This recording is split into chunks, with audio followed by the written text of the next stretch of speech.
మనకు సంస్కారం అంటే వస్తుంది. బిడ్డ పునర్గా రేవంత్ నా కొడుకు కబద్దా మా కేసీఆర్ అంటే మా ప్రభుత్వం లేకపోవచ్చు, లక్షల మందిలో పండుగకి తొక్కుతున్నా. నమస్తే. ఈ మధ్య కేసీఆర్ కుక్కలు ఎగిసెగిసి పడుతున్నాయి. కేటీఆర్ నుంచి మొదలు పెడితే సుమన్ దాన్కా. కొంచెం ఆగుర్రా నాయన, ఎందుకు ఎగిసెగిసి పడతారు? మిమ్మల్ని ప్రజలు చెప్పులు తీసుకొని కొట్టినా ఇంకా మీకు బుద్ధి రాలే, ఇంకా రాదు కూడా. ఎందుకంటే ప్రజల్ని దోచుకునే దొంగలకు పరిపాలన ఏంటి, దానికి సంబంధించిన అంశాల్లో ఏ విధంగా ముందుకు పోవాలనేది కనీస ధర్మం తెలియక మీరు ఇలా రాజకీయంగా చచ్చిపోయింది. ఇక అది పట్టలేక ఒకడేమో 3 నెలలు ఉంటదంటాడు, ఒకడేమో 6 నెలలు ఉంటదంటాడు, ఒకడేమో ఎప్పుడు పోద్దో తెలియదంటాడు. ఇలా మీ కామెంట్స్ కు రెచ్చిపోకపోవడం వెనుక ముఖ్యమంత్రి ఒక వ్యూహం ఏందో, ప్రజల ముందు మిమ్మల్ని ముద్దాయిగా పెట్టాలని చేస్తున్న ప్రయత్నం ఏందో మీకు అర్థం కావట్లే. 2 నెలలకే తట్టుకోలేకపోయే పరిస్థితి మీకు వచ్చిందంటే మీరు ఎంత ఫ్రస్ట్రేషన్లో ఉన్నారో అర్థమవుతుందిరా భయ్. ఇంకా చెప్పాలంటే ఇక మిమ్మల్ని తన్ని తరిమేదానిక కూడా మీకు బుద్ధి రానట్టుంది. ఇలాంటి చిల్లరగాళ్ళు ఇవాళ ఈ రాష్ట్రానికి నాయకులైండ్రు. ఇలాంటి చిల్లరగాళ్ళు ఇవాళ తెలంగాణను పాలించి నాశనం చేసిండ్రు. ఒక్కొక్కరిని తెలంగాణ నుంచి తరిమి కొట్టే పరిస్థితులు వస్తాయి, గుర్తుపెట్టుకోండి. తస్మాత్ జాగ్రత్త. అసలు మీరు ఎక్కడ్రా లీడర్ నాకు అర్థం కావట్లేదు. ఆ ముసలోని పుణ్యాన్ని ఆడేదో కొట్లాడినట్టు నటిస్తే మీరందరూ వెనక కూర్చొని బిచ్చగాళ్ళ లెక్క అడక్క తిన్న సన్నాసులు మీరు. ఎవడైనా సరే మాట్లాడేటో తలతిక్క సన్నాసిగాళ్ళు. సిగ్గు లజ్జ లేకుండా లక్షల కోట్లు దోంచుకొని ఇంకా మీకు కోపాలు వస్తాయి. ప్రజలు చెప్పులు తీసుకొని తన్నే రోజులు భవిష్యత్తులో ఉన్నాయని తెలియదా మీకు? బహిరంగ సభలు చూడంగానే లేకపోతే ప్రభుత్వ తీరు చూడంగానే మీకు పిచ్చి లేచిపోతున్నది. ఎర్రగడ్డకో ఆ వైజాగ్కో పోండి సన్నాసులారా, గుంపు కట్టుకొని పోరి.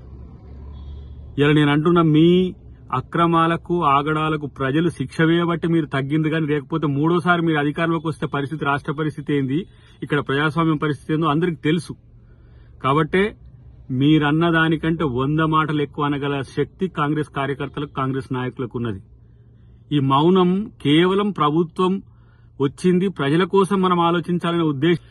మీరు ఈ 9 ఏండ్లలో చేసిన తప్పులకు రోజుకో చెప్పుతో కొట్టినా మీకు బుద్ధి రాదు. మీరు తిట్టిన తిట్లకు, మీరు చేసిన తప్పులకు 4 కోట్ల మంది ప్రజలు వాళ్ళ చెప్పులతో మీ చెంపలు వాయించినా కూడా మీకు సిగ్గులజ్జ రాదని తెలిసిపోయింది.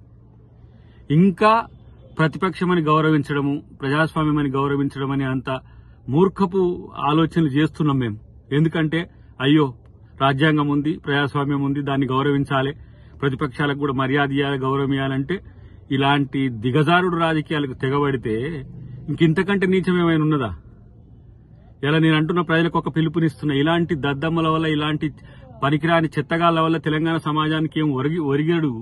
ప్రత్యేకించి నేను చెప్తున్నా, దాదాపు లక్షల కోట్లు, అది రేపు తెలుస్తుంది, అవినీతి తెలుస్తుంది, ఒక్కొక్కరిని సంగతి తేలుస్తుంది, మొత్తం ప్రభుత్వం కూడా తేలుస్తుంది. అంటే రెచ్చగొట్టడం ద్వారా, లేకపోతే ఇంకా కొంచెం ఆ కేసీఆర్ మీద గౌరవం ఉండి, మా ముఖ్యమంత్రి గారు గౌరవించాల్సిన అవసరం ఉండి, తెలంగాణ ఉద్యమంలో ఉండడనే ఉద్దేశంతో గౌరవంగా ఉంటే ఇలాంటి పిచ్చి కుక్కలు రెచ్చిపోతున్న పరిస్థితి ఉన్నది.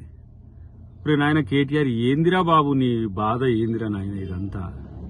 నీ పిచ్చి కుక్కలే వరలేదు మొత్తం బయట. మెయ్యనేం చేస్తావో తెలియదు, పక్కన పెట్టు. గాని ఇలా రాష్ట్రంలో ఇలాంటి సంస్కృతిని తెగబడితే జరిగే పరిణామాలకు ఎవడు? ఇలా పరిస్థితి, మీరు ఇంత అవినీతి అక్రమాల్లో కూరుకొని పోయి మీ తాట తీసే రోజుల్లో మీరు చెప్పులు తీసుకొని ఎగిరే స్థితి వచ్చిందంటే మీకు ఎంత బలుపు, ఎంత అహం. ఇంకా తగ్గలే.